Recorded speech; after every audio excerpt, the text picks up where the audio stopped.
Boa noite, pessoal. É muito bom estar aqui com vocês mais uma vez, ao vivo.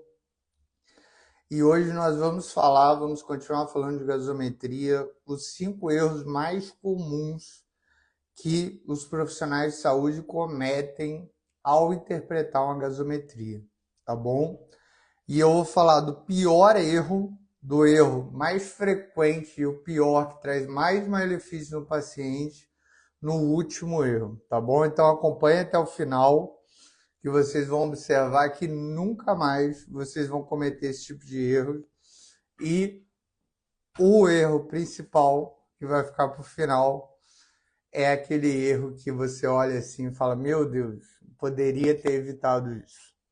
Tá bom? Sejam muito bem-vindos. Boa noite ao Fábio, Giovana, Laura, Betinho, Pablo, Doutor Alcemar. Doutor Alcemar, sua bênção, doutor Alcemar.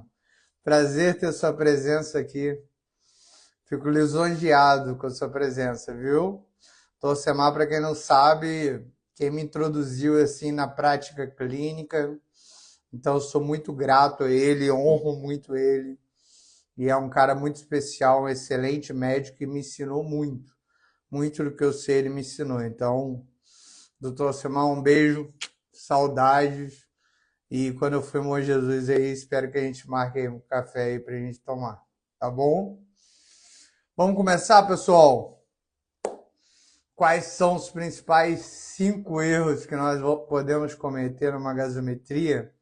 Lembrando que gasometria pode ser o quê?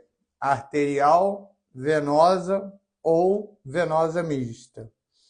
Venosa mista é o sangue mais puro, tá? Do organismo. A venosa central, de acesso central alto. Arterial, preferencialmente, coletado ou da pressão arterial invasiva, da PAM, ou da radial, ou de artérias menores, como braquial e pediosa.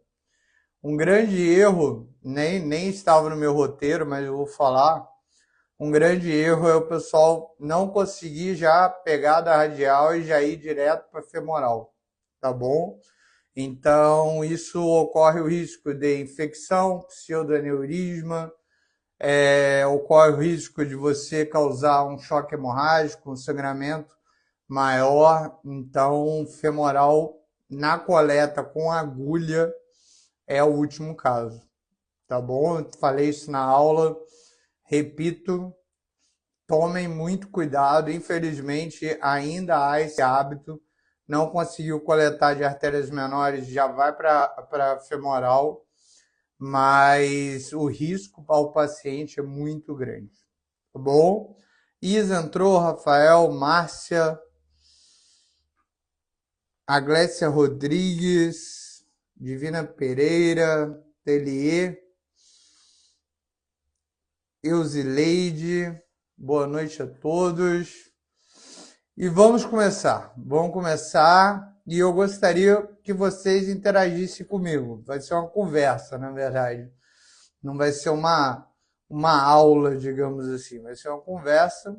E já compartilhem com 5 amigos já, que também têm interesse aí em gasometria, pacientes críticos, para não cometerem os mesmos erros, que são os erros mais frequentes que nós cometemos ao avaliar uma gasometria.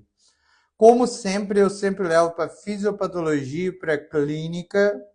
Então, todos os erros eu vou relatar um caso clínico, tá?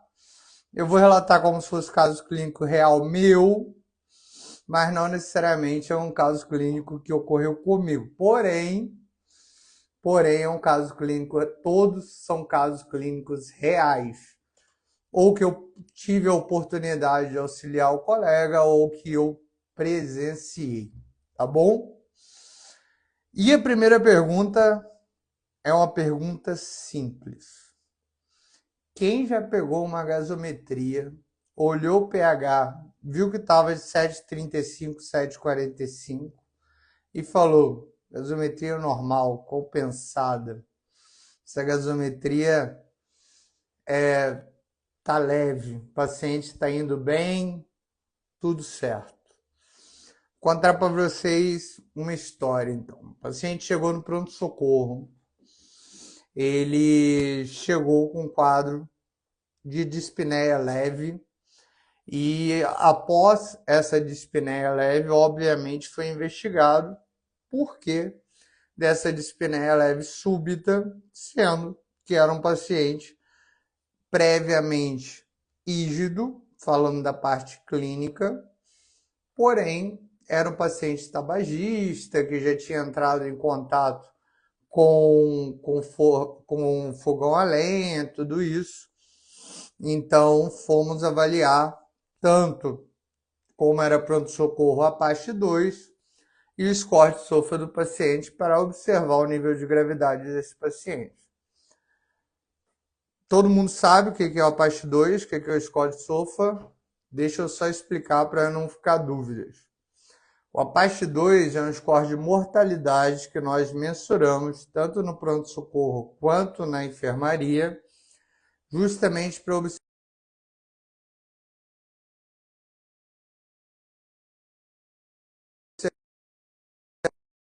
que voltou. Qual porcentagem ele estava falando da Apache 2? A Apache 2 é mensurado tanto no pronto-socorro quanto na enfermaria, justamente para mensurarmos qual nível de gravidade e mortalidade esse paciente possui. Tá bom? Quando falamos de UTI, nós mensuramos o SAPS-3. Também é um score de mortalidade. O score de SOFA é um score de disfunção orgânica. Ou seja, você observa a periodicidade, ou seja, o quanto aquele paciente está ficando grave durante a internação. Por exemplo, um paciente com SOFA de 0 na internação, esse paciente evolui com SOFA de 5 durante a internação. É um paciente muito mais grave do que era um paciente na admissão. Alguma coisa está ocorrendo com ele e você não está percebendo, tá? E o SAPS-3 e o Apache 2 é mensurado somente na admissão após estabilização do paciente. O SOFA deve ser mensurado diariamente quando o paciente é internado. Então chegou esse paciente com dispneia súbita, a princípio sem sintomas mais graves, e na gasometria veio pH normal, veio com CO2, aí tá o pulo do gato, veio com CO2 de 40, esse paciente estava evoluindo com uma queda de CO2, tá? Lembrando que valores de referência de CO2, 35 a 45. Do que servem os valores de referência de CO2? Para nada. Absolutamente nada. Por quê? Porque na medicina humanizada devemos individualizar o paciente. Então, valor de referência de laboratório não serve para nada.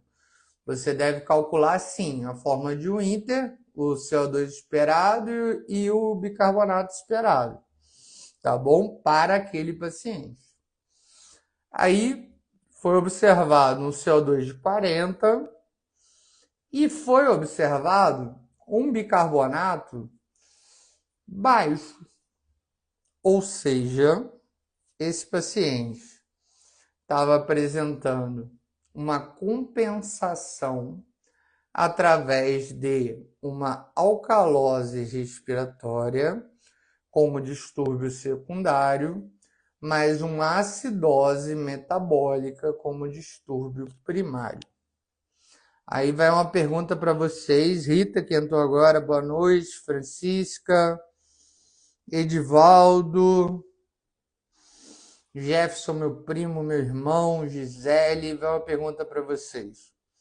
O que tem de errado nisso, pessoal? Paciente tabagista, DPO-cítico, paciente com contato com fogão a lenha, está evoluindo com acidose metabólica e alcalose respiratória. Só vou falar desses dois fatores